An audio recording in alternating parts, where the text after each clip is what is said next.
Hello guys, welcome back to my YouTube channel. അപ്പോൾ ഇന്നത്തെ special എന്ന് പറഞ്ഞാൽ നൂഡിൽസാണ്. നിങ്ങൾക്ക് എല്ലാവർക്കും നൂഡിൽസ് ഉണ്ടാക്കാൻ അറിയാമെന്ന് എനിക്കറിയാം. പക്ഷേ ഇതുപോലെ ഉണ്ടാക്കി നോക്കിയ ഭയങ്കര ടേസ്റ്റ് ആയിരിക്കും കേട്ടോ. ഞാൻ അങ്ങനെ വെറുതെ പറയുന്നതല്ല കേട്ടോ. അപ്പോൾ നമുക്ക് വീഡിയോയിലേക്ക് കിടന്നാലോ. അതിന് വേണ്ടിയിട്ട് ഞാനിവിടെ ഒരു പാത്രത്തിനകത്ത് മാഗി നൂഡിൽസാണ് നമ്മളിവിടെ എടുത്തത്.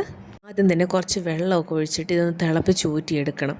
അപ്പോൾ ഇത് നന്നായിട്ട് ഇങ്ങനെ തിളച്ച് കഴിയുമ്പം ഏകദേശം ഒരു 1/4 വേവൊക്കെ ആകുമ്പോൾ ഇതിൻ്റെ വെള്ളം ഊറ്റി കളയുക. അപ്പോൾ തന്നെ നൂഡിൽസൊക്കെ ഇതുപോലെ വേവിച്ച് നമ്മൾ മാറ്റി വെച്ചിട്ടുണ്ട്.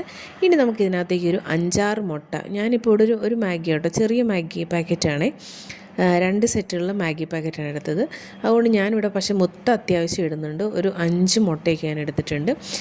മുട്ട ഇതുപോലെ നന്നായിട്ടൊന്ന് അടിച്ചെടുക്കണം. പിന്നെ നമുക്ക് അതിനകത്തേക്ക് വേണ്ടിയിട്ട് ഇതാ ഒരു ക്യാബേജ്, എൻ്റെ ചെറിയൊരു കഷ്ണം ക്യാബേജ്, അതുപോലെ തന്നെ സവാള, പിന്നെ ഒരു ക്യാപ്സിക്കം. നിങ്ങൾക്ക് ഇനി കളർ ക്യാപ്സിക്കം കിട്ടുവാണെങ്കിൽ യെല്ലോ റെഡൊക്കെ ഉണ്ട്, അത് ഉപയോഗിക്കാം. ഞാനിവിടെ ഗ്രീൻ ക്യാപ്സിക്കാണ് ഉപയോഗിക്കുന്നത്.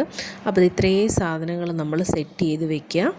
ക്യാബേജും ക്യാപ്സിക്കും അതുപോലെ തന്നെ സവാള നമ്മളിതുപോലെ ചെറുതായിട്ട് നൈസായിട്ട് അരിഞ്ഞ് സെറ്റ് ചെയ്ത് വെക്കുക. അപ്പോൾ ഈ അരിച്ചലിലൊക്കെ പ്രത്യേകതയുണ്ട് കേട്ടോ.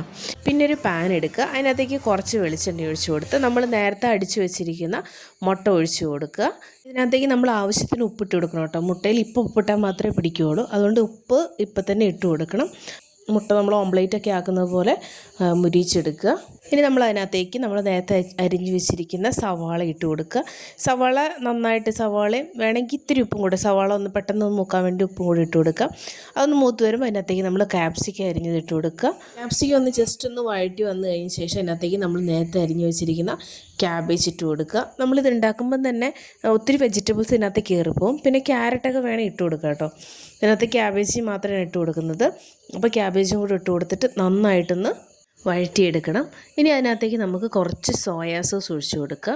സോയാ സോസും ടൊമാറ്റോ സോസും ഒഴിക്കുമ്പോഴാണ് ഇതിൻ്റെ ഒരു നൂഡിൽസിൻ്റെ ഫ്ലേവറൊക്കെ മാറുന്നത്, ഒരു ചൈനീസ് സ്റ്റൈലിലൊക്കെ ആവും. എന്നിട്ട് ഇതെല്ലാം ചേർത്ത് നന്നായിട്ട് ഇളക്കി യോജിപ്പിച്ചതിന് ശേഷം അടച്ചു വെച്ച് കുറച്ച് നേരം വേവിക്കുക. വേവിച്ചതിന് ശേഷം നമ്മുടെ പാക്കറ്റിലുള്ള മസാല ഉണ്ടാവില്ലേ, അതേ മസാല നമ്മൾ ഇട്ട് കൊടുക്കണം. മസാലയുടെ കൂടെ വേറെ എക്സ്ട്രാ മസാലയുടെ ആവശ്യമൊന്നുമില്ല. ഇതിനകത്ത് തന്നെയുള്ള മസാല ധാരാളം, 2 പാക്കറ്റ് മസാല ഉണ്ടാവും. നമ്മൾ ചെറിയ നൂഡിൽസാണെന്ന് പറഞ്ഞുവല്ലോ, ചെറിയ മാഗിയാണ് വാങ്ങിച്ചത്. അപ്പോൾ അതിനനുസരിച്ചുള്ള മസാല ഇട്ട് കൊടുത്ത് നന്നായിട്ടൊന്ന് മിക്സ് ചെയ്തെടുക്കണം. അപ്പോൾ നമ്മുടെ മസാലക്കൂട്ട് റെഡി ആയിട്ടുണ്ട്. ക്യാപ്സിക്കും ക്യാബേജൊക്കെ ചേർത്ത് മസാലക്കൂട്ട് റെഡി ആയിട്ടുണ്ട്. അതിനകത്തേക്ക് നമ്മൾ നേരത്തെ വേവിച്ച് ഊറ്റി വെച്ചിരിക്കുന്ന മാഗി നൂഡിൽസ് ഇട്ട് കൊടുക്കുക. നന്നായിട്ട് ഇളക്കി യോജിപ്പിച്ച് കുറച്ച് നേരം ഒന്ന് വേവിച്ചെടുത്ത് കഴിഞ്ഞാൽ നമ്മുടെ അടിപൊളി ടേസ്റ്റി മാഗി നൂഡിൽസ് റെഡി ആയിട്ടുണ്ട്. അപ്പോൾ ഇതിനകത്തേക്ക് കുറച്ച് ടൊമാറ്റോ സോസും കൂടി ഒഴിച്ചു കൊടുത്തു കഴിഞ്ഞാൽ നമ്മുടെ full finished Maggi noodles ready ആയിട്ടുണ്ട്. അപ്പോൾ നമുക്കിതിന് സെർവ് ചെയ്ത് കഴിക്കാം. നല്ല അടിപൊളി മാഗി നൂഡിൽസാണ്, നിങ്ങളെല്ലാവരും ഉണ്ടാക്കി നോക്കുക. അപ്പോൾ വീഡിയോ ഇഷ്ടമായെങ്കിൽ നിങ്ങൾ സപ്പോർട്ട് ചെയ്യാൻ വേണ്ടിയിട്ട് സബ്സ്ക്രൈബ് ബട്ടൺ അമർത്താൻ മറക്കരുത്, ലൈക്ക് ചെയ്യാനും ഷെയർ ചെയ്യാനും മറക്കരുത്. Tata bye bye, see you. അപ്പോൾ അടുത്ത വീഡിയോ ആയിട്ട് നെക്സ്റ്റ് ഡേ കാണാം.